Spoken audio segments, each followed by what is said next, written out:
గణపతయ నమః శ్రీమాత్రే నమః శ్రీవారాహి దేవ్యే నమో నమః.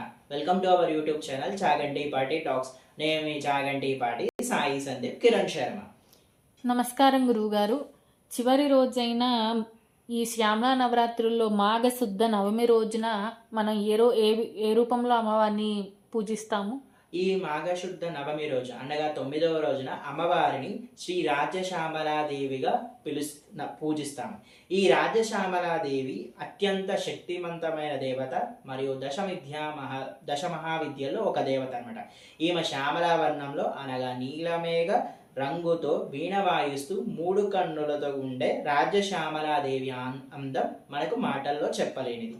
అలాగే రాజశ్యామలాదేవి పూజ కళలు మరియు జ్ఞానం పొందే వాళ్ళు చేయడం చాలా మంచిది. అలాగే విద్యార్థులు, ఉపాధ్యాయులు, లెక్చరర్లు, నటులు, రచయితలు, కవులు, డిజైనర్లు, కళాకారులు, పరిశోధకులు, సంగీతకారులు వాళ్ళందరూ కూడా చేయడం చాలా మంచిది.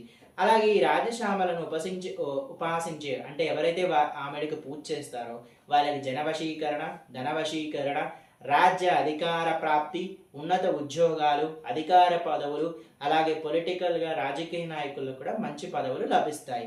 అలాగే ఈ రాజ్యశ్యామలని చివరి రోజున ఓం శ్రీ రాజమాతంగే నమః అనే మంత్రంతో జపించడం చాలా మంచిది. Please subscribe our channel. Thank you.